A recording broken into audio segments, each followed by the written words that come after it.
para que puedan revisar posteriormente la clase.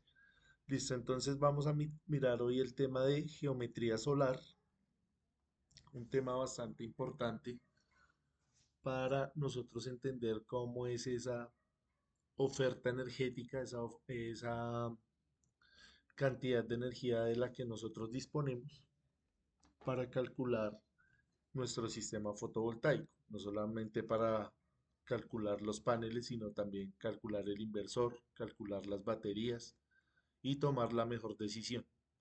Entonces, vamos a mirar acá algunos conceptos muy sencillos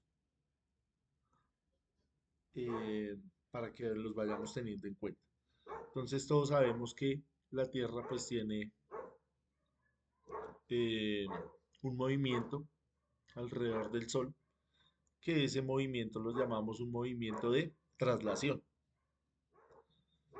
Adicionalmente, la Tierra pues va girando alrededor de su propio eje, que es lo que nosotros conocemos como el movimiento de rotación. Entonces, creo que en esa imagen se ve bastante claro. Esta órbita que está alrededor del Sol, pues es una órbita que no es una órbita circular, sino es una órbita que es una órbita elíptica. Esa órbita es elíptica. Entonces, varias cosas ahí que observar. Em, Algo importante también es que ese giro sobre su propio eje no está totalmente en el mismo plano de referencia con el Sol, sino que está inclinado. Ya vamos a mirar cuál es esa inclinación y cuál es la implicación de todos estos movimientos y de toda esta geometría en la variación de la radiación solar. Entonces, la energía que proviene del Sol, nosotros sabemos que es una energía en todo el espectro electromagnético. Toda esa energía que desprende, pues no la vamos a poder utilizar toda, porque eso siempre va a estar en una dirección, vea. Entonces el Sol está desprendiendo energía en todas sus direcciones, pero solo una parte de ella está llegando a la Tierra. Entonces, lo que nos dice la literatura y lo que nosotros podemos encontrar en los libros eh, es este valor que tenemos acá, que se conoce como la constante solar, medida en vatios por metro cuadrado. Entonces, esta es una unidad de radiancia. Entonces, vamos a lo largo del curso a hablar de radiancia y hablar de radiación. Entonces, son dos conceptos diferentes, son dos mediciones diferentes que vamos a ir aclarando a lo largo del curso, como les digo. Ahorita pues a uno lo cogen de pronto un poco frío a explicarle estos conceptos, entonces de pronto no es tan fácil de entender al principio. Ya con la repetición, ya mirando todos los datasheets, los catálogos, los manuales, vamos a ver que vamos a utilizar mucho esta unidad de medida, que es el vatio por metro cuadrado. Estamos hablando de radiancia. Entonces es un número eh, aproximado que es de 1361. ¿Qué es este número? El número que está llegando a la atmósfera. Entonces es el valor medido al borde del exterior de la atmósfera. También es importante entender que esa eh, esa radiancia, perdón, llega perpendicularmente a la superficie de esa atmósfera. Entonces acá viene toda la radiancia y siempre va a ser perpendicular a esa superficie. Fíjese que ahí puede ir cambiando dependiendo de la posición de la Tierra. Como les decía, esta órbita no es circular, es decir, no en todos los puntos no es equidistante, sino que en algunos va a estar más cerca y en otros más lejos porque la órbita es elíptica. Entonces, todo esto es importante para medir esa cantidad de energía de la que nosotros disponemos. Entonces ahí tenemos ese número de 1361 que se va a reducir a 1000. Entonces en toda la literatura, en todos los manuales de los equipos, todo lo que tiene que ver con lo que estamos hablando, que son los sistemas fotovoltaicos, se trata con este número. Número pues fácil de recordar, 1000 vatios por metro cuadrado. Entonces uno se preguntaría dónde quedan esos 361. Entonces acá nos explican que en la atmósfera se absorbe, se dispersa y se refleja. Entonces tiene que ver también con la posición, con el tema de la latitud y la estación del año, la hora del día también, el tema de la nubosidad, el tema del polvo y de la humedad. Entonces nosotros vamos a manejar más o menos números aproximados a este valor de 1000 vatios por metro cuadrado.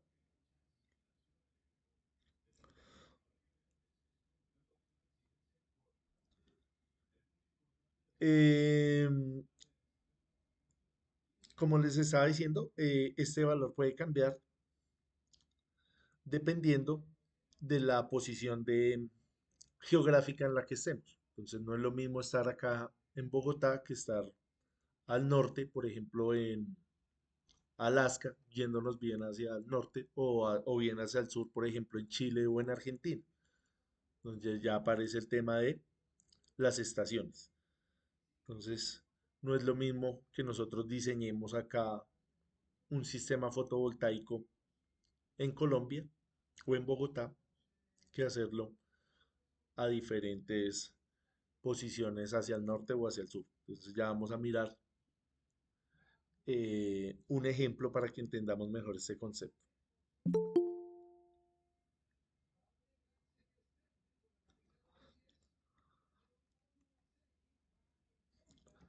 Entonces acá vemos cómo se distribuye o cómo mejor nosotros nos podemos ubicar de acuerdo a unas coordenadas.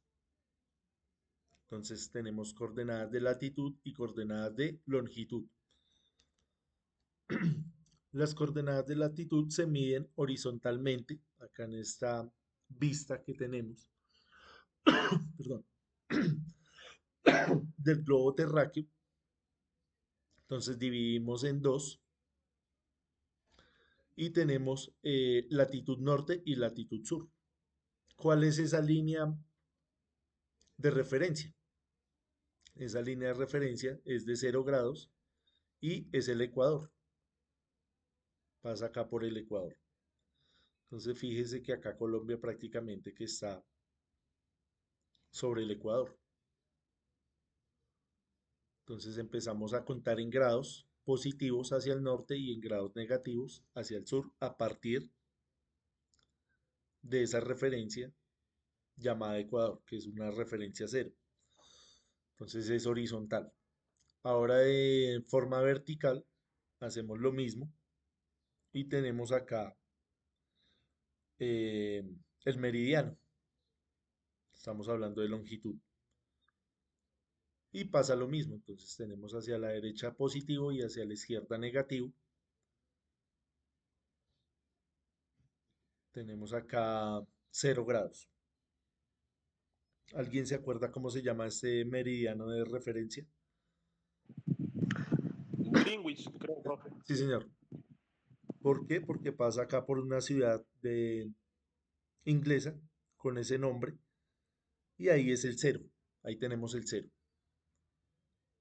Toda esta información está ahí en los libros que yo les compartí para que lo puedan ir a revisar. Entonces acá tenemos un ejemplo de cómo es esa ubicación geográfica. Entonces este punto, ¿en qué posición está? Para que vayamos mirando. Está por encima del ecuador, vean.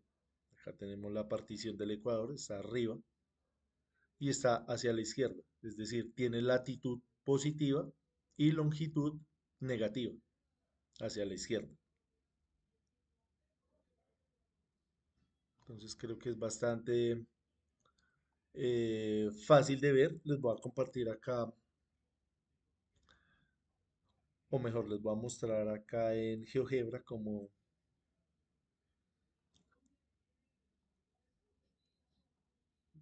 podemos observar esto. Acá donde dice coordenada. Ay, perdón, la embarré.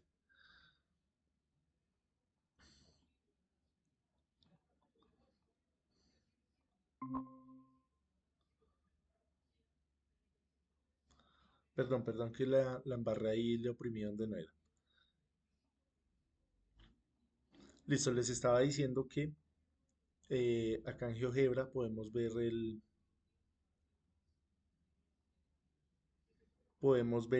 la aplicación que les estaba diciendo. ¿Me confirman porfa si la estamos viendo? Sí, señor. Listo, gracias. Sí, Usted, señor. usted puede mover acá el puntico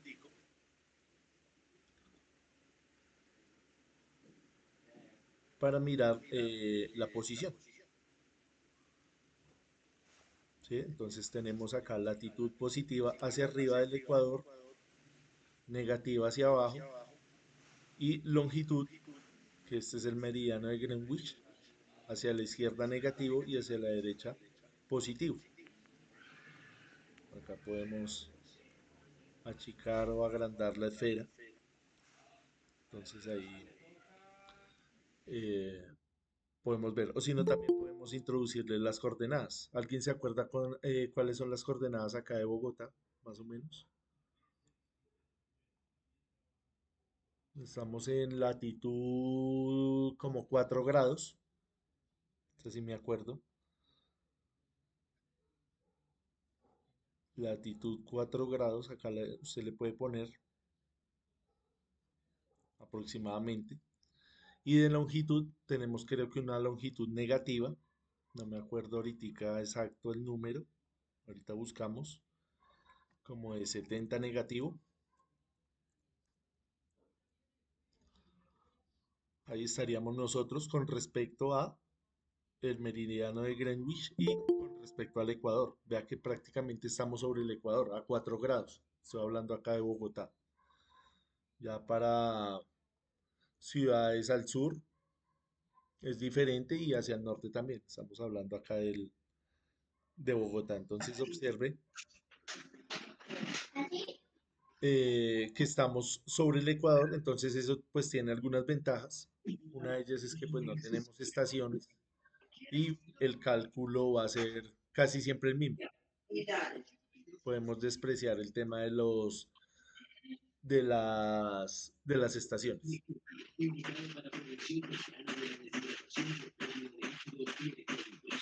Porfa, les recomiendo el tema del micrófono para que no hagamos ahí tanta distorsión. Por favor, señor Fabio, apagamos el micrófono. Listo, gracias.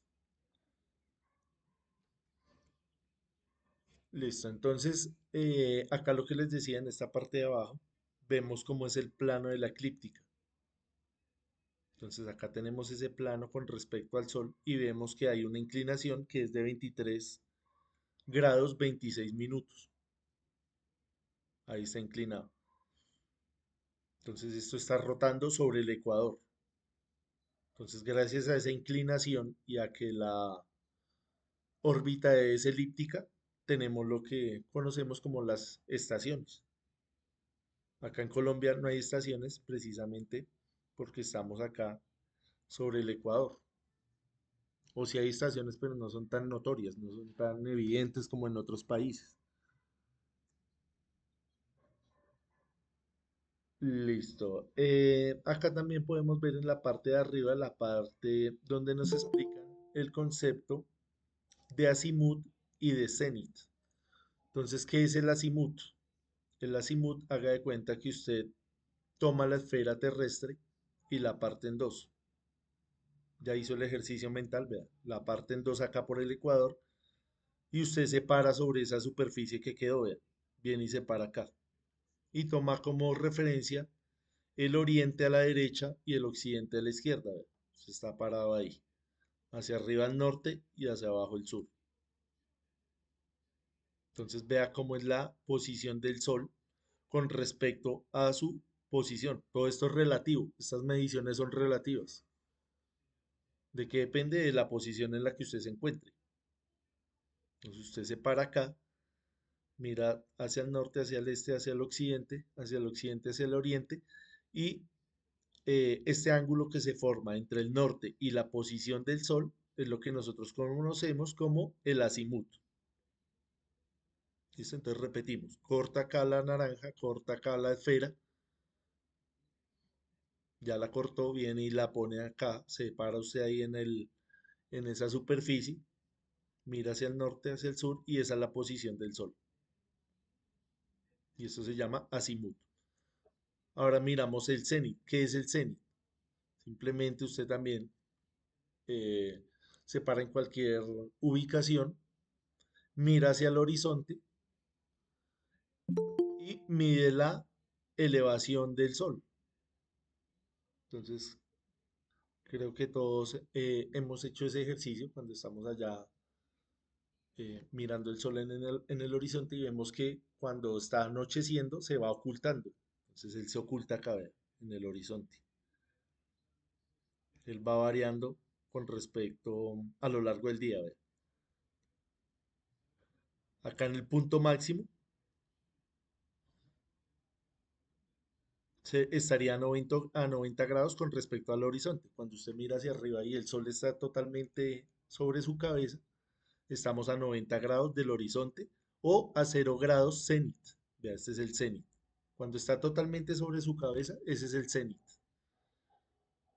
O 90 grados con respecto al horizonte. Ya cuando usted lo ve que se está ocultando allá en el horizonte, estaría a 0 grados en el horizonte y a 90 grados cenit.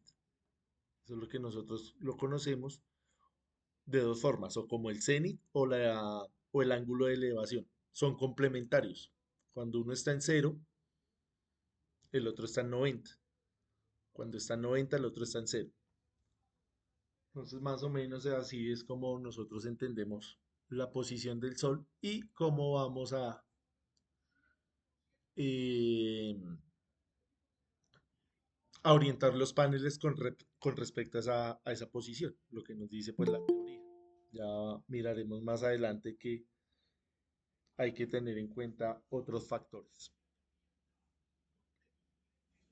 Entonces acá vemos cómo es la elevación del Sol a lo largo del día y la trayectoria en este sentido.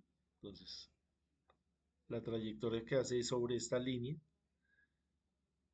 es lo que conocemos como el cenit y la trayectoria que cambia de arriba hacia abajo es lo que conocemos como el cenit. Este es el cenit y este es el azimut. El azimut es el que cambia sobre la línea y el cenit es la altura. Listo, no sé si tengamos hasta ahí alguna duda, alguna inquietud, algo para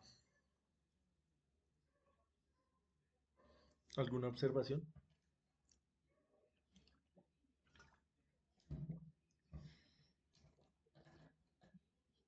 Si quedó más o menos entendido. Listo, Luis, gracias.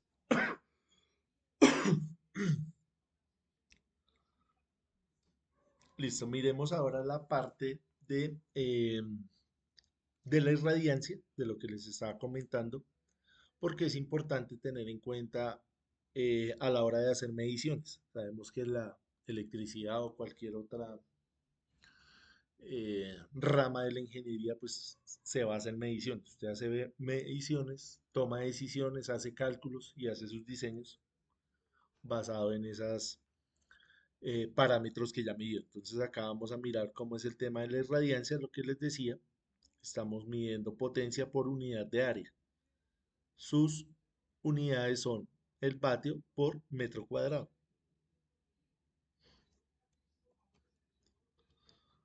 Listo. Otro concepto que es diferente es la radiación. Entonces, radiancia es potencia por metro cuadrado y radiación es energía por metro cuadrado. Cualquiera de estos dos se pueden utilizar tanto en los datasheets que vayamos a revisar eh,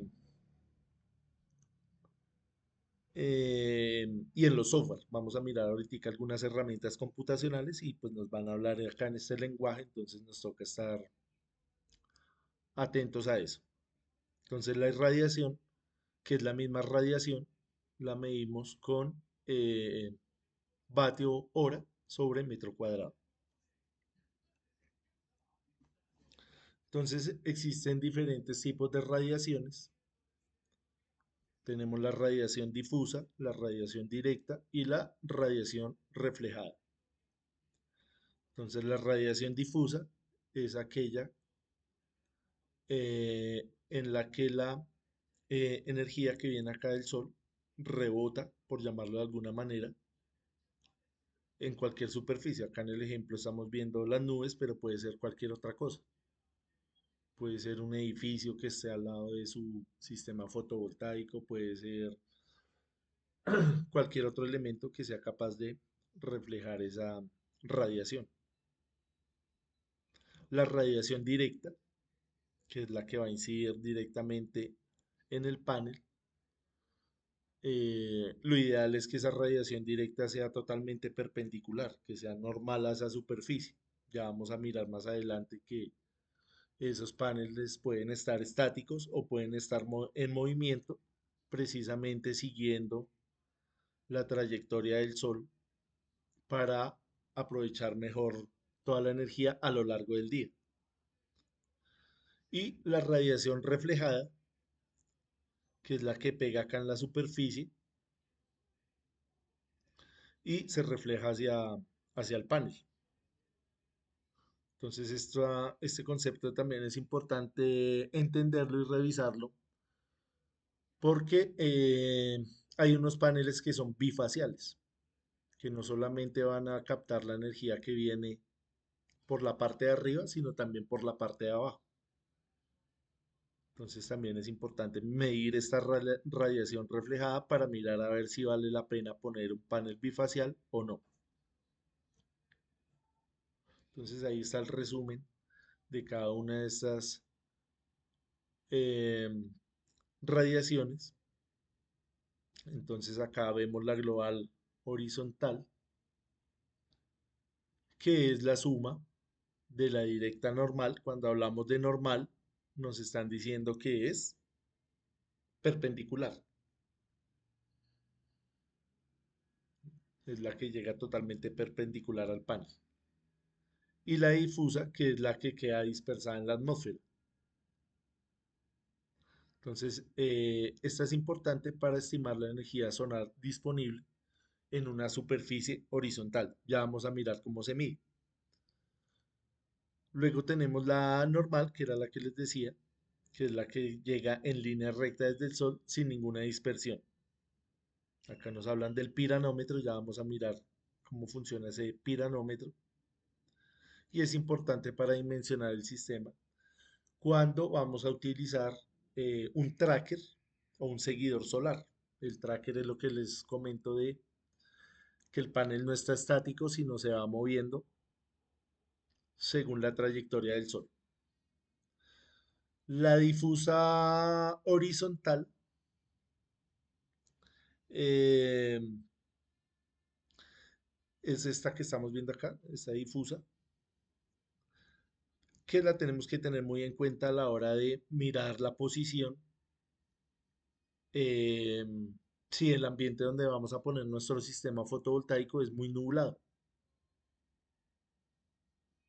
Entonces también nos toca ir a mirar no solo los mapas de la radiación, sino también los mapas de las nubes, para tener en cuenta esta parte de esa eh, radiancia difusa y también para mirar el tema del viento y el tema de las lluvias. Son varios factores que toca analizar. Y la de albedo, que pues es la reflejada, que es algo muy importante tener acá en cuenta el tema de el color. Como vimos en la clase pasada, el panel funciona es con luz, no con calor. A veces uno confunde, uno piensa que el panel estaba funcionando es con todo el espectro electromagnético, es decir, con temperatura, con luz, con todo lo que llega, pero el panel solamente está aprovechando la parte de la luz. Entonces sabemos que la luz tiene que ver mucho con los colores, con la superficie en la que incide para eh,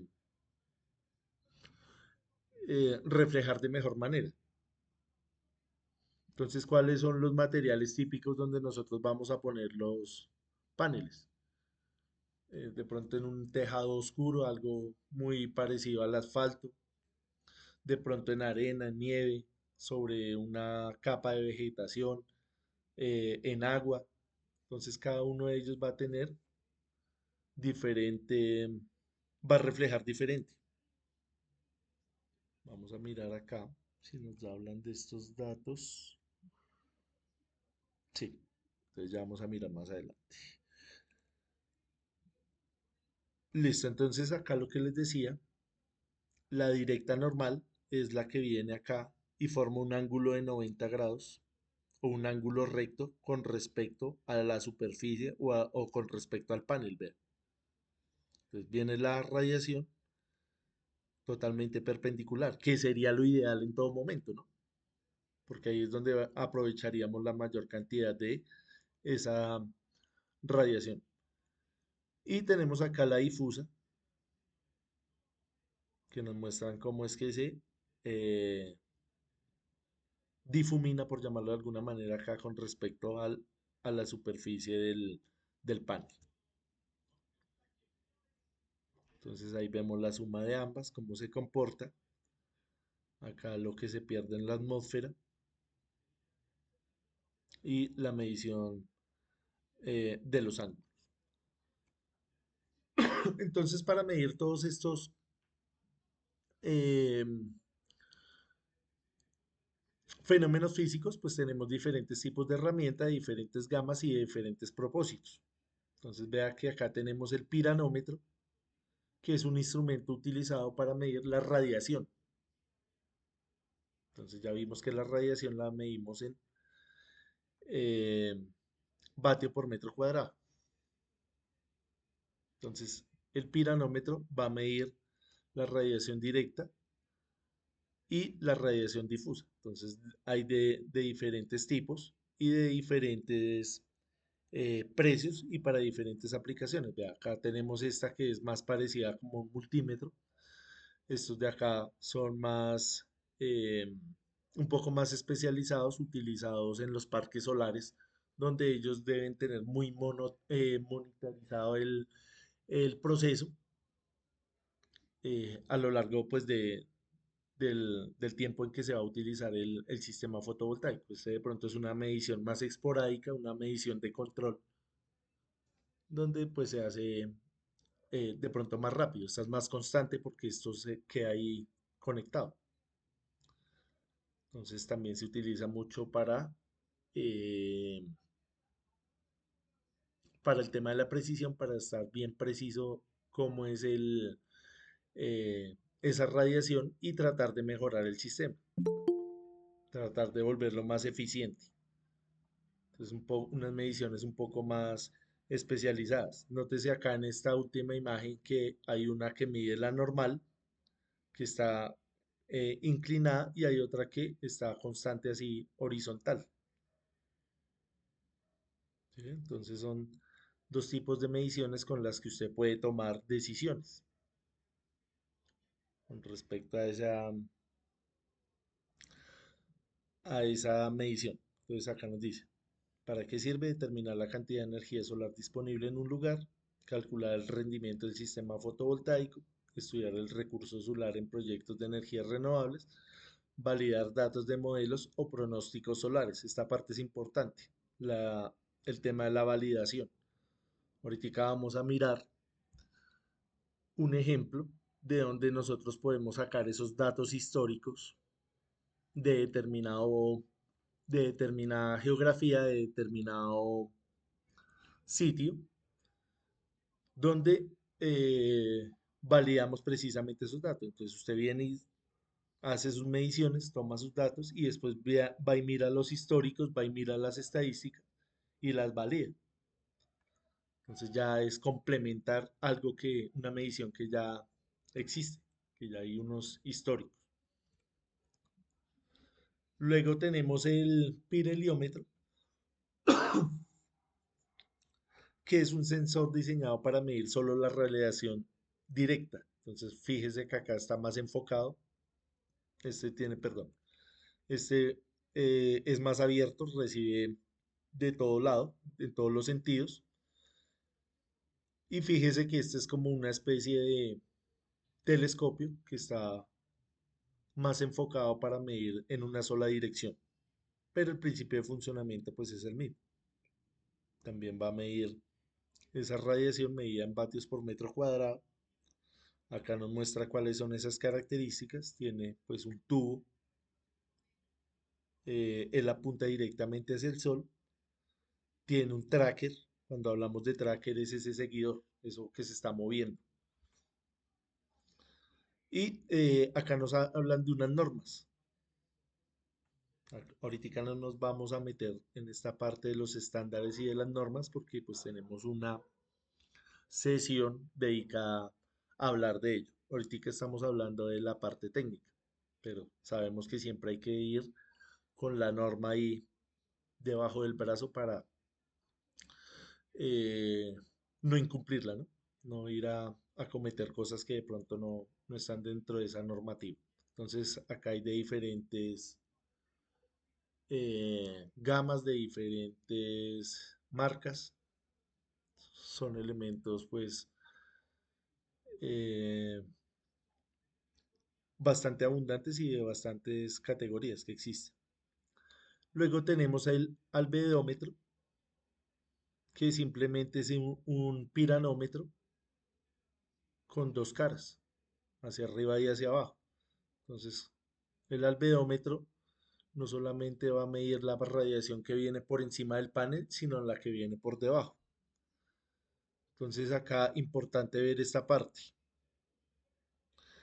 Eh, este albedométro va a medir entre 0 y 1. Es un número adimensional. Él mide entre 0 y 1. Entonces, cuando es 1, quiere decir que la radiación es máxima y cuando es 0 es que no hay radiación. Como les estaba diciendo, esa energía que viene del sol, la que aprovecha el panel, es la luz visible, es la luz. No la luz visible, sino la luz. La luz visible es otra cosa, que es la que nosotros percibimos con nuestros ojos. Él aprovecha la luz. Entonces, ¿qué elementos van a reflejar más la luz?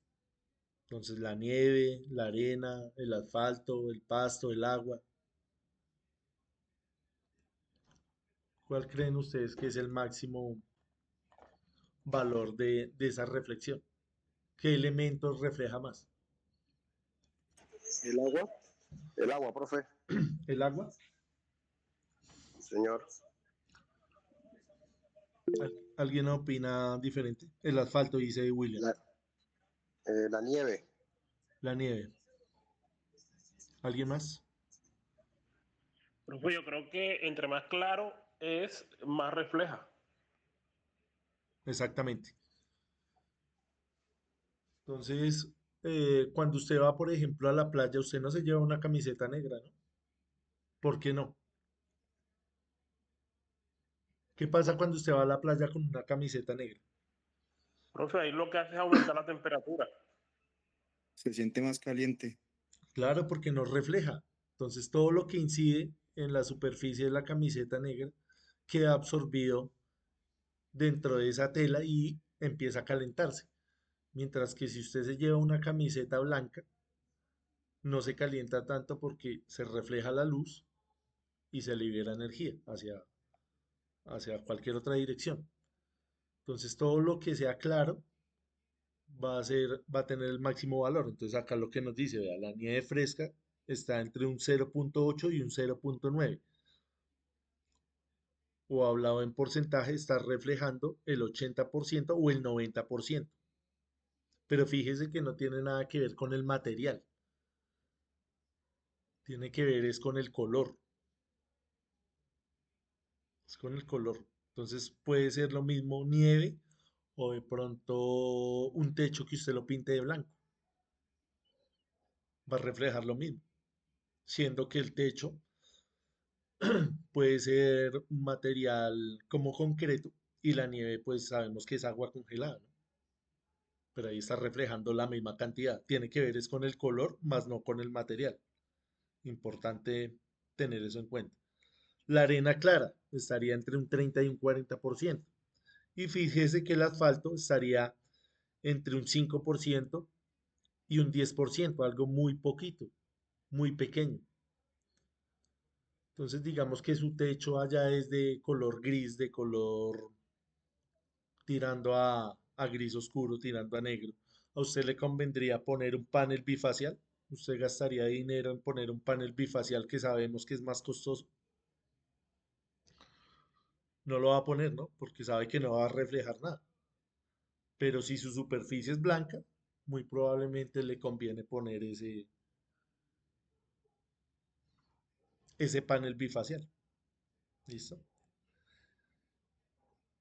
Entonces acá vemos cómo es ese albedómetro. Simplemente lo que les decía es un piranómetro que tiene una cara hacia arriba y otra hacia abajo. Listo, no sé si tengamos ahí algo más que añadir con respecto a esas mediciones. Profe, una consulta. Señor, Profe, digamos, en el proyecto donde yo estoy, vamos a implementar los paneles solares. Si nosotros tenemos bueno, acá la cubierta, le dicen azotea, impermeabilizada con un manto plateado, ese que refleja casi espejo, ahí no puede funcionar el bifacial, el que lo estaba comentando.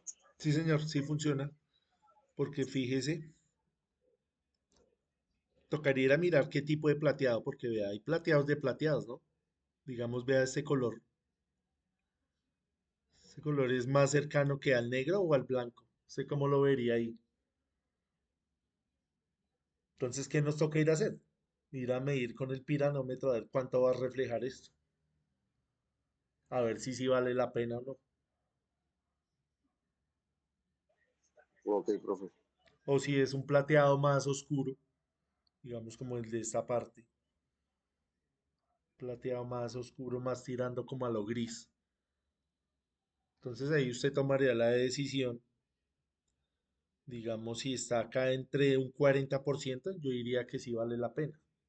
Si está por debajo de ese 40%, ya de pronto toca reconsiderar o pintar esa superficie. Se podría, ¿no? Porque se puede echar el impermeabilizante y también se le podría echar como una especie de otra pintura, ¿no? Tocaría mirar esas Claro, sí, condiciones. señor. Son varias condiciones que hay que tener en cuenta.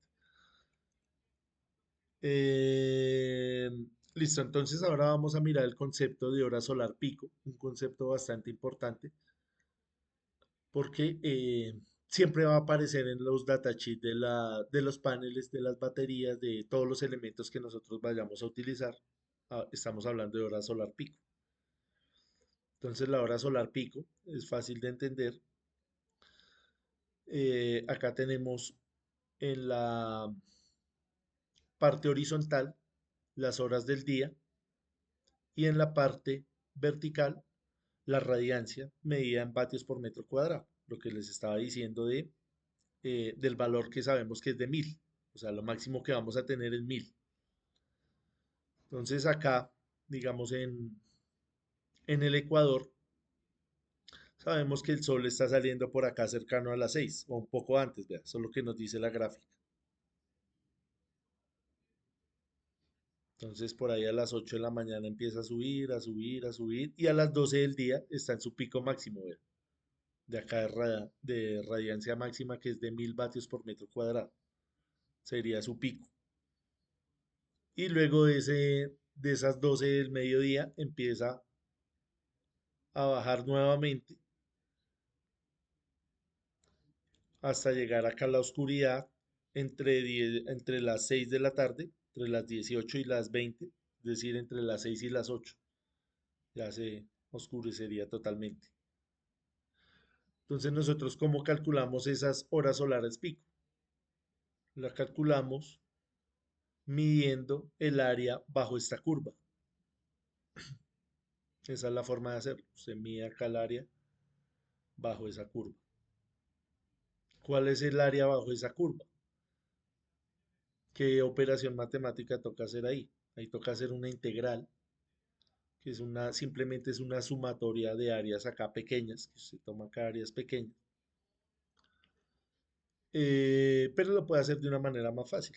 Entonces usted dice, bueno, trazo este rectángulo y yo más o menos estimo que el área de ese rectángulo es el mismo área bajo esta curva roja.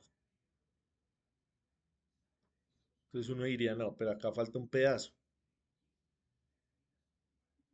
Pero usted va y mira y acá sobra más o menos el mismo pedacito. ¿Sí ve? Entonces usted llega y corta acá y pone acá. Lo mismo acá a mano derecha. Corta acá este pedazo y lo pone acá. Y ahí más o menos haya el área bajo esa curva. ¿Qué me dice el área bajo esa curva? Usted cuenta acá las horas. Entonces acá cuántas horas tenemos en esta base. Tenemos una, dos, eh, dos, cuatro, seis, ocho punto algo horas, que sería el área bajo esta parte. Entonces, toca mirar cuántas horas solares pico hay, por ejemplo, acá en Bogotá, porque esta curva la estamos analizando con respecto al Ecuador. Es con respecto al Ecuador.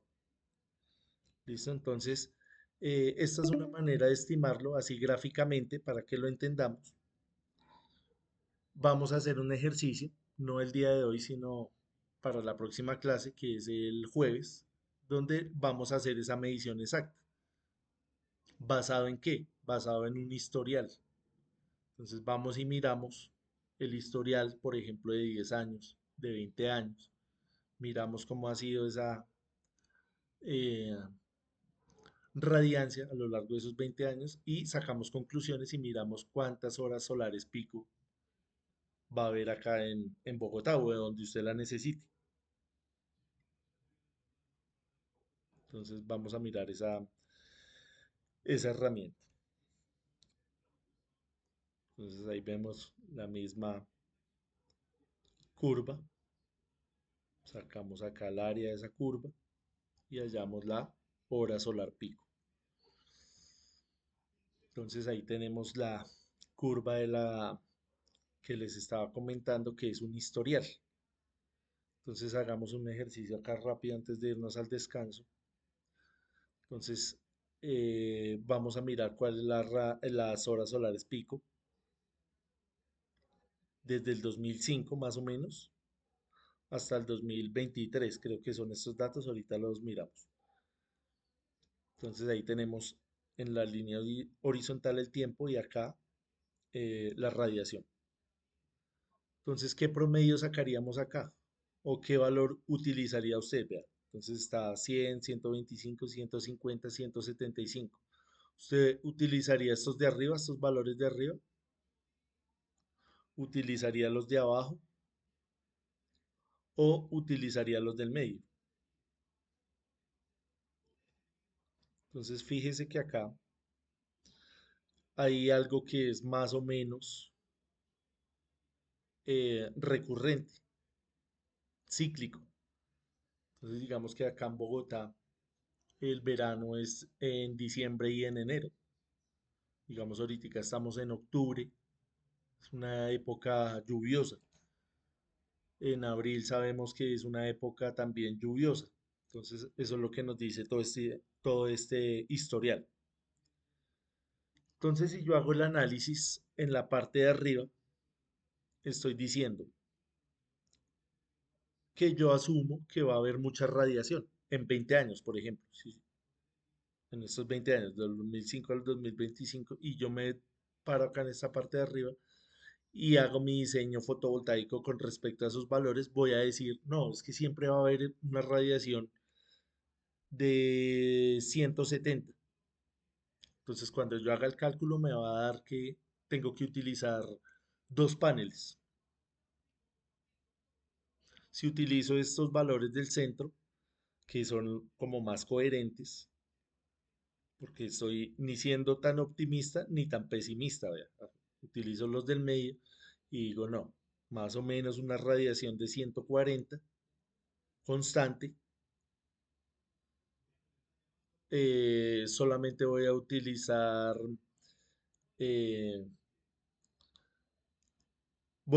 solamente no, sino voy a utilizar tres paneles. Acá en la parte optimista utilizaría dos, en la parte normal utilizaría tres y en la parte pesimista, ¿cuántos utilizaría? En esta parte donde no hay donde yo asumo que la radiación es de 100 anual, esto es anual, este valor. Mensual, perdón, esto es mensual. Acá nos dice mensual. En la parte pesimista me tocaría poner 4 o 5 paneles, porque yo estoy diciendo no va a haber radiación. Entonces me toca utilizar muchos paneles para que mi sistema funcione. Entonces, ¿somos pesimistas? ¿Somos optimistas o somos más bien como realistas? ¿Qué decisiones tomaría usted?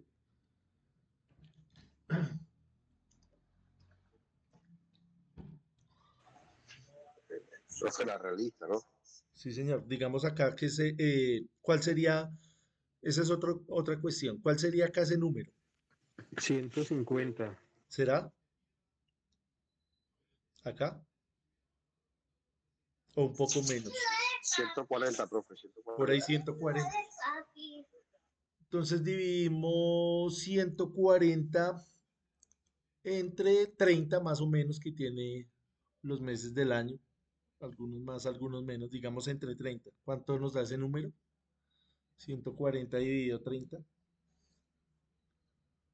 Hagamos esa cuenta ahí.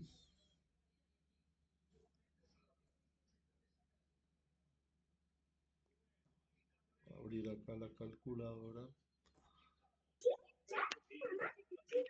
140 dividido 30 días. Me da 4.6. 4.6 horas de sol al día tenemos acá en Bogotá.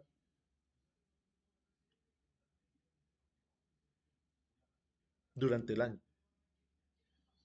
Entonces sabrán lo que les estaba diciendo. En enero, en diciembre, enero va a ser mucho más horas. Puede llegar a subir a 6 horas. Pero en abril y en octubre puede llegar a ser no más 4 o 3. ¿Sí? Acá en estos picos bajos, ¿sí? Entonces usted hace su diseño, usted dice, listo, en octubre y en abril yo no voy a generar tanto, pero sé que en diciembre y en enero, en julio voy a generar más y hay compensa. Entonces esto también nos sirve para usted programar lo que tenga que hacer de pronto. Si la instalación que va a hacer es una instalación industrial, usted también puede decidir eh, volver más exacto su sistema, más eficiente teniendo en cuenta esos datos. Es información pues valiosa porque es información histórica. Entonces acá eh, ustedes se dieron cuenta que alguien dijo 150, otro dijo 140, otra persona puede decir 141, 147, 142. Son especulaciones, es al ojo, estamos haciendo algo al ojo. Entonces la idea no es hacerlo al ojo, sino hacerlo de una manera más precisa, de una manera exacta, para que los resultados sean mejores. Entonces eso es lo que vamos a hacer la próxima clase. Vamos a analizar estos datos, vamos a hacer un ejercicio donde vamos a sacar ese número de manera eh, más precisa. Entonces acá tenemos otro software, otra herramienta. Y ahorita les muestro las páginas de donde saqué esta información, donde nos dan lo que estamos hablando. Ahí llegamos a la conclusión ahorita de que es 4.6, pero fíjese lo que les digo. Acá mitad de año puede ser mayor, 6.1, y en noviembre puede ser menor, 4.8. Acá estamos hablando de energía diaria incidente. Entonces ya ahorita les comparto también los links de estas páginas para que ustedes vayan y miren esa información. Listo, no sé si tengamos más inquietudes, dudas, observaciones que hacer. Listo, tomémonos un descanso de 10 minutos. Veámonos a las 8:10, ¿listo? Y continuamos ahí con la presentación. Ya les envío el nuevo link y ya nos vemos. Listo, profe, gracias. Listo, gracias a ustedes. Gracias. Gracias, profe. Muchas gracias. Ya nos vemos, ya nos vemos.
hay trabajo, pausas, trabajo nocturno, natación, horas Listo, entonces vamos a continuar con la presentación. está bien, no está mal. No, está súper bien, Edgar. De hecho, fue un error que quizás se me... Vamos a continuar con la presentación. Porfa, me confirman si me están escuchando bien. Sí, señor. Sí, sí, profe, ahí se les está escuchando bien. Listo. Perfecto. Listo, entonces vamos a mirar algunos ejemplos de algunas instalaciones que hay acá en Colombia para que lo tengamos en cuenta a la hora de hacer un diseño.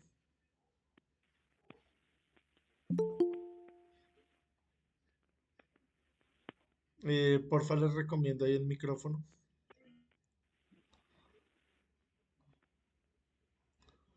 Voy a silenciarles ahí.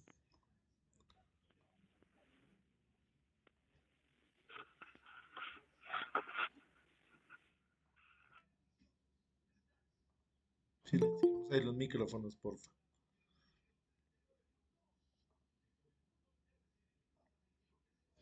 Listo, entonces ahí en pantalla estamos viendo el Parque Solar de la Loma que queda en Cesar. Entonces ahí nos van a dar unos datos. Estos datos pues los podemos encontrar ahí en internet, donde nos dicen cuál es la capacidad instalada en megavatios y nos dicen en corriente directa. Vean. ¿Qué quiere decir esto? Que nos dan la capacidad que nos puede dar el panel. Entonces nos da toda la potencia fotovoltaica vista desde el punto de vista, valga la redundancia, de los paneles. Entonces acá nos dice que tiene 400.000 paneles. Nos dicen el área donde están instalados. eh, y nos muestran pues cuál es su fin, con qué fin fueron instalados, que es pues para inyectarlo a la red y para disminuir la emisión de gases de efecto invernadero como el dióxido de carbono. Entonces, con la instalación de esos paneles se dejan de emitir 200.000 toneladas de dióxido de carbono. Entonces, acá es importante ver esta parte técnica que nos dicen la parte de la potencia desde, desde el punto de vista de la corriente directa. Tenemos este parque solar Guayepo 1 y 2. Acá nos dice también dónde esa geografía, dónde están ubicados, en el departamento acá del Atlántico. Nos dice que tiene 370 megavatios en corriente alterna. A ver, acá ya nos dan otro dato. El otro nos decía que era de corriente directa, este nos dice que es de corriente alterna. ¿Cuál es la diferencia? Que acá ya están midiendo la potencia después del inversor. Entonces vamos a ver a lo largo del curso, cuando nosotros vayamos a hacer el cálculo de todos los elementos, cómo contar o cómo mirar esa parte de corriente directa con la corriente alterna para comprar los elementos que necesitamos de manera adecuada.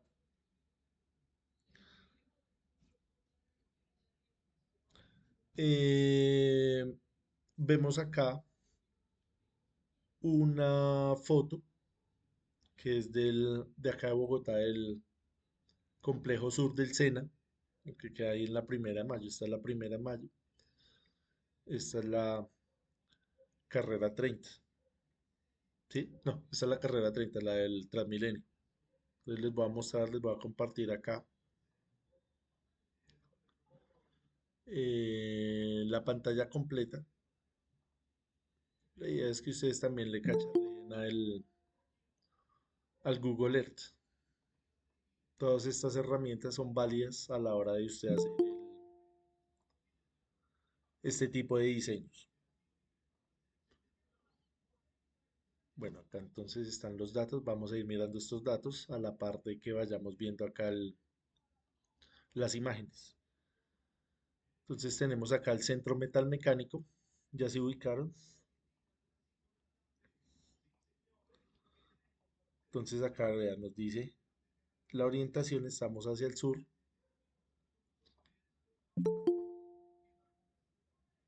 Y ahí vemos la instalación fotovoltaica que hicieron.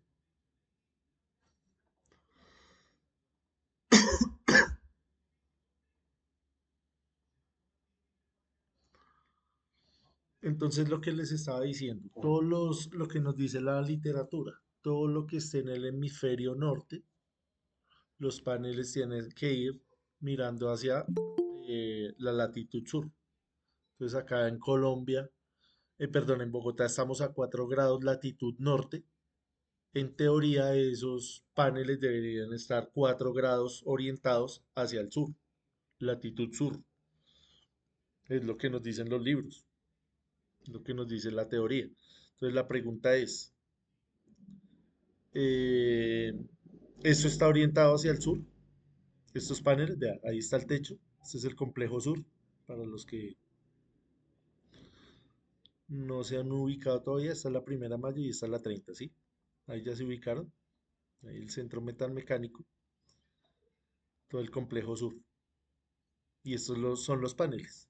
¿Cuántos paneles hay ahí? Acá nos dicen 670 paneles solares fotovoltaicos. Entonces ahí nos dicen la capacidad instalada en kilovatios pico. ¿Qué quiere decir esto? Que es la potencia de los paneles del sistema fotovoltaico. Ahí nos dice cuál es ese beneficio, tanto en dinero como en el tema ambiental. Acá nos dice que cubre el 30% del consumo energético. Entonces sabemos que acá la actividad del centro es más que todo de día. Entonces va a ahorrar un 30% de energía que venía antes de la red. Entonces ahí hay un ahorro. Entonces es un sistema que solamente está utilizando los paneles y el inversor y no está almacenando energía en baterías ni tampoco está inyectando a la red. Es decir, es un sistema on-grid. En el momento que esto deje de funcionar en la noche, pues se activa el inversor. El inversor es el que hace esa conmutación y se conecta a la red. Volviendo al tema de la orientación. Estos paneles están orientados hacia el sur. El sur es hacia abajo. El norte está arriba. Ahí está totalmente orientado.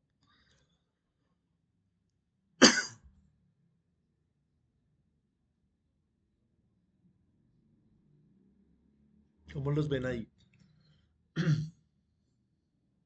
¿Sí? ¿Sí se alcanza a ver? ¿Me confirman? Sí, señor. ¿Cómo están orientados esos paneles?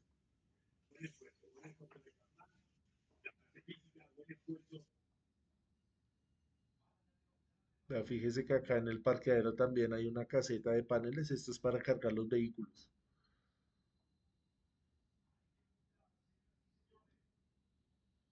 Si están orientados como debería, como uno estimaría, hacia el sur.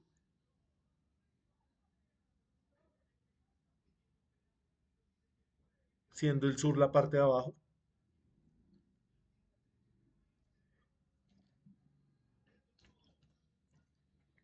Parecida que Sí, sí, señor, están orientados hacia el sur, porque están dando sombra hacia el norte. Pero hacia el sur debería ser totalmente como estaría. lo opuesto, al contrario. No, fíjese Es que que los de la está parte de como en arriba se diagonal. ven hacia el sur, pero los otros no. Vea que están como en diagonal. Esos están hacia el sur, pero los que Están están en como en diagonal se V, ven como hacia el en norte. V. Están como en forma de casa. ¿Sí ve? Esto es en forma de casita. Entonces acá hay varias cosas que observar. Entonces, claro, la teoría me dice póngalos a 4 grados mirando hacia el sur, pero es algo que no es práctico por el tema de la arquitectura y por el tema del espacio que hay. Entonces lo que se estila es más bien, como estamos prácticamente que sobre el ecuador, entonces los vamos a poner más bien de tal manera que podamos poner la mayor cantidad de paneles en cierta cantidad de espacio. Entonces esta es la manera que el diseñador, a través de todas estas herramientas computacionales, él dice, no, pongámoslos así para que cuadren acá con la estructura del techo y podamos poner más paneles. Entonces quedan de manera simétrica. Se les deja acá un espacio para el tema del mantenimiento. Y el tema de la inclinación pues también tiene mucho que ver con las estructuras que pues ya vienen diseñadas previamente, de lo que usted puede encontrar en el mercado. Entonces más adelante vamos a mirar el tema de las estructuras, vamos a mirar también el tema del tamaño de los paneles, hay de diferentes tamaños. Sí. Profe, una pregunta. Señor, Su merced decía que esos paneles no tienen baterías, o sea que ese panel, en el momento que no tenga radiación, ¿no hay consumo o no entiendo ahí el tema? listo, entonces acá lo que les decía, vamos a mirar esta diapositiva, nos dice que con esa capacidad instalada se permite cubrir aproximadamente el 30% del consumo energético. 30%.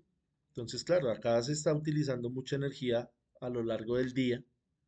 Entonces, lo que quisieron hacer fue aprovechar esa radiación durante el día. Cuando ya no hay radiación, cuando empieza la noche o en horas de la mañana, todo el SENA o todo el sistema está conectado a la red. Esa conmutación es automática. Ahí no hay baterías, porque fíjese que ni siquiera alcanza a cubrir el 100%, entonces no hay nada que almacenar. Todo lo que se está generando durante el día se está gastando de una vez. Ah, ok, profe, muchas gracias. Entonces acá los diseñadores muy seguramente dirían, listo, ponemos los paneles para el sistema de iluminación, se estila hacer así, o para el sistema de los laboratorios, o para el sistema de la parte de administrativa. Y lo otro sí lo dejamos conectado a la red. Se puede hacer así. Usted como diseñador, perdón, toma esas decisiones. Tiene ese criterio. Gracias, profe. Listo, Fabio. Sí, una transferencia, Camilo. Y es automática y la hace el inversor. Miremos acá otro ejemplo que les tengo. Acá el de la Nacional. Acá nos ubicamos. Esta sigue siendo acá la 30, esta la 26. Y esta es la ciudad universitaria, acá la que tiene forma de U. Acá también han hecho varios sistemas fotovoltaicos. Una de ellas es acá en la Facultad de Ciencias, donde pusieron estos paneles. Vamos a mirar cuántos pusieron. Pusieron 536 paneles. Nos dicen que hay un ahorro en dinero de 127 millones anuales. Nos hablan de un retorno de la inversión de 7.4 años y nos hablan también de la reducción de emisiones de 110 toneladas de dióxido de carbono. Nos hablan acá también de la potencia instalada. Eh, Ahí sí no nos hablan del porcentaje, pero también es un sistema igual que hay en el SENA. Solamente es de paneles y sin baterías. Es un sistema on-grid, conectado a la red. Entonces acá en esta facultad la mayor actividad que hay es de día, entonces ponen los paneles y tratan de aprovechar lo que haya de día, lo que pueda dar el sistema. Lo que no puede dar, pues ya está conectado a la red. Entonces fíjese acá varias cosas también. Pusieron ahí los paneles de tal manera que cubriera el techo. Acá está esta forma. Hay que dejar también espacio para el tema del mantenimiento. Vea. Hay que tener en cuenta acá el tema de las sombras. Vea. Observe que acá en esta parte hay un árbol, hay una sombra, entonces ahí no pueden poner paneles. Que uno diría, pongan paneles ahí o acá en esta parte. Entonces el diseñador dice, no, mejor dejemos esa hilera libre y no pongamos los paneles. Alguien diría, corten ese árbol. Eso se puede hacer. Ya es meterse en cosas ambientales, ¿no? No se permite hacer ese tipo de cosas, ¿no? Ir a arrancar los árboles o cortarlos. Entonces vea que esos paneles están simétricos a lo que es la estructura del techo. No están orientados hacia el sur como debería ser como nos dice la teoría. Entonces son diferentes criterios a la hora de hacer esos diseños. Entonces la idea es que nosotros hagamos acá un ejercicio donde ustedes diseñen o traten de tomar sacar sus conclusiones y tener un criterio para montar estos paneles, estos sistemas fotovoltaicos. Miremos el último ejemplo acá, que es el de la Escuela de Ingenieros, ahí saliendo por la autopista norte. Vea que estos paneles sí están orientados hacia el sur, pero porque ahí coincidió con la estructura de los laboratorios, ¿ve? En algunas partes, ¿ve? Entonces ahí tienen el sistema. Vamos a mirar cuántos paneles hay.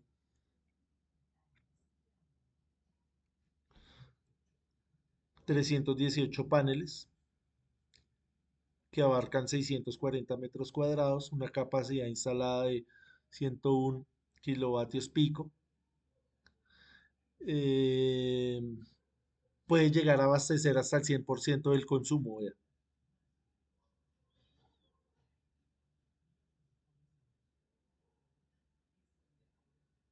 Acá nos dice, vea, está controlado por 4 inversores, bajo condiciones normales puede cubrir cerca del 10% del consumo energético del edificio durante periodos de baja ocupación como vacaciones, pero en vacaciones. En momentos normales, en funcionamiento normal, el 10%. Entonces es un sistema también, acá nos dice on-grid, que no utiliza baterías. Entonces no está utilizando baterías. Entonces ahí hicieron ese sistema que es en la parte de los laboratorios. Entonces es un sistema bastante común porque sabemos que las baterías pues son costosas. Entonces ahí tratan como de reducir los gastos. ¿Dónde es importante el tema de las baterías? Más en lugares donde el acceso a la red es complicado. Acá sabemos que en la ciudad el acceso a la red pues es sencillo. Entonces lo que se quiere con este tipo de sistemas es reducir, más no reemplazar totalmente esa dependencia a la red.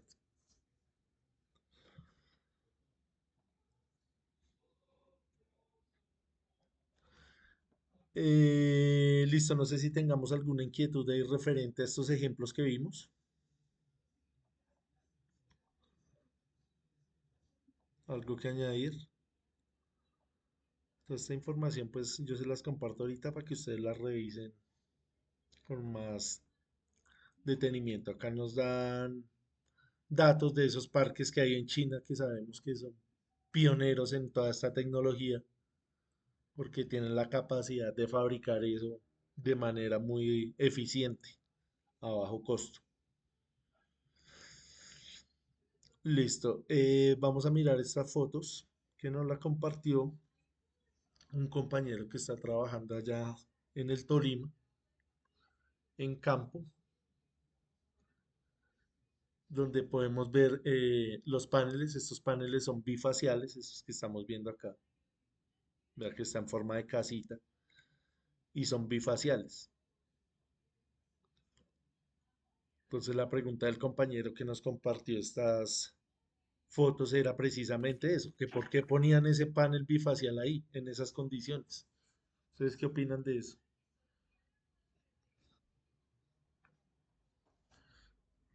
Si estamos viendo ahí la primera imagen, ¿qué opinan de esta imagen? Donde el panel es bifacial y esta sombra es todo el día ahí, porque esto no es con tracker, sino está estático. Profe, yo pienso que eso no le ayuda para nada. Creo que es inútil ese panel ahí. Sí, claro. Se aprovechan, sí. Sí, claro, no se está aprovechando porque vea, primero lo que estábamos hablando ahorita del color. Esto, así estuviera despejado, no va a reflejar lo que se necesita. Entonces, a la conclusión que llegamos con unas personas que sí están metidas en esta parte administrativa de las importaciones y de las compras de los paneles, es el tema de los contratos. Entonces, ya habían contratado esos paneles, ya habían arreglado unos precios. Esto pues como es en cantidad, entonces ya sale mucho más económico para estas empresas. Acá este es un proyecto de Celsia. Entonces una cosa es que Celsia venga y compre X cantidad de paneles a que usted como persona natural vaya y compre un panel bifacial. Es diferente, porque el precio entre un bifacial y un monofacial en el mercado usted va y averigua, puede ser considerable. Mientras que para estas empresas que manejan créditos, manejan cosas relacionadas con los impuestos, con reducción de impuestos. Entonces el precio puede ser muy parecido al panel de una sola cara. Pero técnicamente, obviamente esto no funciona, porque esta mesa, esto se llama mesa, está estática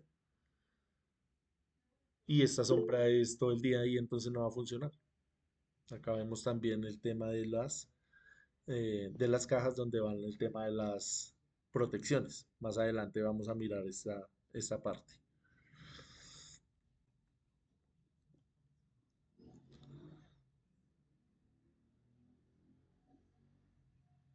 ¿Qué tipo de alimentación tiene el inversor en este tipo de sistema?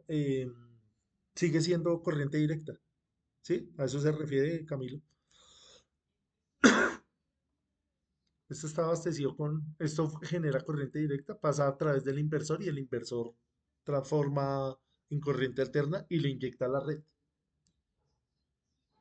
Sea cual sean las dimensiones del panel o del sistema, siempre funciona así. Profe, una consultica. Señor, ¿Existe alguna posibilidad después de que tengamos esa fase armada como esta, de sacarle una mejoría con referente al piso, hacerle algo? mejorar acá las condiciones del suelo. Exacto, se le puede aplicar algo, algún producto, o no cabe la posibilidad. Sí, pero o sea, son costos que de pronto no están contemplados dentro del diseño y puede que no, perdón, no se justifiquen, porque digamos acá qué le voy a hacer si sabemos que esto no, que esto está estático y siempre la sombra. Acá yo no le voy a invertir nada a esto, porque esto Vale, profe. no me va a generar ninguna ganancia para mi sistema. Ahí lo que generalmente donde lo instalan, ahí queda. Digamos acá mirando acá en esta extensidad de suelo. Difícil ir a modificar ese ambiente, ¿no? O digamos acá en esta otra foto que teníamos que es el de Guayep. Fíjese que esto es una extensidad, esto es bastante amplio. Acá máximo evitar que la vegetación se introduzca al sistema o invada el sistema. Pero ya ir a hacerle otros procesos puede llegar a ser más costoso eh, que el propio mantenimiento del sistema. Vea, fíjese que estos, ya los vamos a mirar, están sobre un eje. O sea, estos sí son seguidores del Sol. Van rotando de acuerdo a la inclinación del Sol. Esto lo hacen obviamente también con energía solar. Hay un panel específico para ese motor, para que vaya moviendo y siguiendo la trayectoria del Sol. ¿Qué más podemos analizar acá? Bueno, ahí tenemos otra foto desde otra perspectiva. El mantenimiento que se puede hacer. Entonces acá vemos los elementos de protección que son pues bastante sencillos. Tema acá pues del overol, de los guantes, de las botas. Esto pues es trabajo a la intemperie. No solamente pues riesgo eléctrico, sino también riesgos de insolación, de descargas atmosféricas, todo eso hay que tenerlo en cuenta. Acá, ¿por qué el tema de la careta? Porque en estos sistemas es bastante frecuente el fenómeno del arco eléctrico. Entonces vamos a mirar acá este video, ¿sí? Pero es algo que el señor que está haciendo el mantenimiento, él está consciente de eso, ¿sí? Por eso él tiene todas los PPT, los elementos de protección personal, porque él está consciente de que cuando usted abre un circuito que está energizado, ¿qué va a pasar? Un arco eléctrico. Todos sabemos eso, ¿no? Sí, señor. Entonces vea que es muy sencilla esa operación, ahí no hay mayor riesgo siempre y cuando usted sepa lo que esté haciendo. Ese es el trabajo común allá de los compañeros que están trabajando en eso. Trabajo técnico. Miremos este otro de acá. O sea, nada que no sepamos.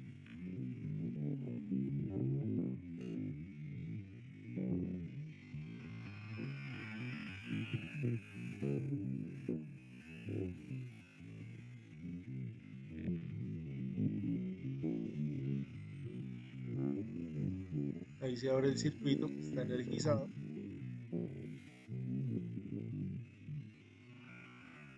Estamos conscientes de lo que vamos a hacer y hacemos la maniobra. Ahí sale el arco. Entre más rápido se haga, pues es menos la rotura ahí del dieléctrico, que en este caso pues es el aire. Listo, entonces esto era lo que quería mostrarles el día de hoy. Espero pues que les haya gustado. Todo esto pues hace parte de la teoría.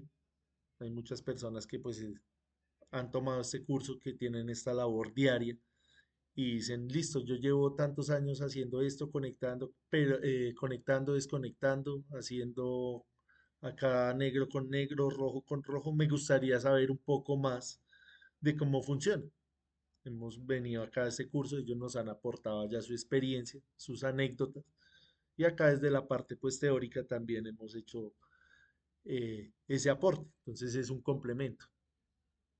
Estos cursos precisamente son para eso, son complementarios, para complementar algo que usted ya sabe o que en algún futuro quiere saber o quiere empezar a introducirse en eso. ¿Listo? No sé si tengamos algo más que añadir. Espero pues que les haya gustado. Yo les comparto esta información, estas diapositivas. Vayan leyendo el libro. Acuérdense que el trabajo autónomo es el más valioso. El trabajo autodidacta es el que más funciona. Si no hacemos, no entendemos. La próxima clase vamos a mirar el tema de vamos a hacer un ejercicio en el Excel para hallar esas horas solares pico de una manera más exacta. Entonces vamos a llamar listas rápidamente y nos vemos el jueves. Gracias por la participación. Entonces ya los que yo vaya llamando, pues ya se pueden retirar y nos vemos el día jueves.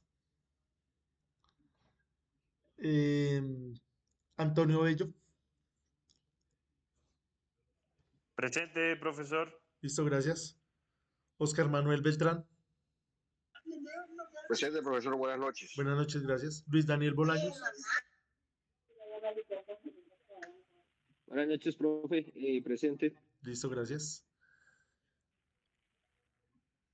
Armando Calderón. Presente, profe. Listo, gracias. Ya se pueden ir a descansar. William Calderón. Buenas noches, profe. Presente. Buenas noches, gracias. Richard Cancelado.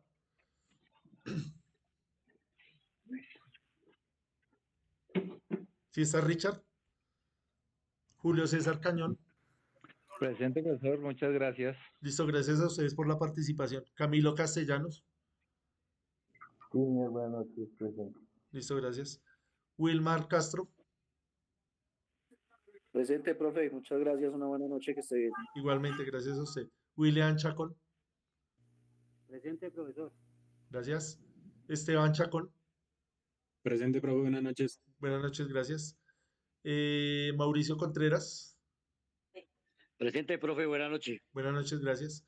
Álvaro Cortés, Profe, buenas noches, presente. buenas noches, gracias. Jorge Alberto Di Mate, Profe, presente, buenas noches. buenas noches, gracias. viendo en pantalla. Alexis Durán, Presente, profe, muy buenas noches, muchas gracias. buenas noches, gracias a usted. Carlos Javier Espinosa, Profesor, buenas noches, muchas gracias. buenas noches, gracias a usted. Juan Carlos González, Buenas noches, profe, presente. buenas noches. Jason Leonardo González, Buenas noches, profe. buenas Presente. noches, gracias. Buenas noches. Luis Eduardo Guzmán,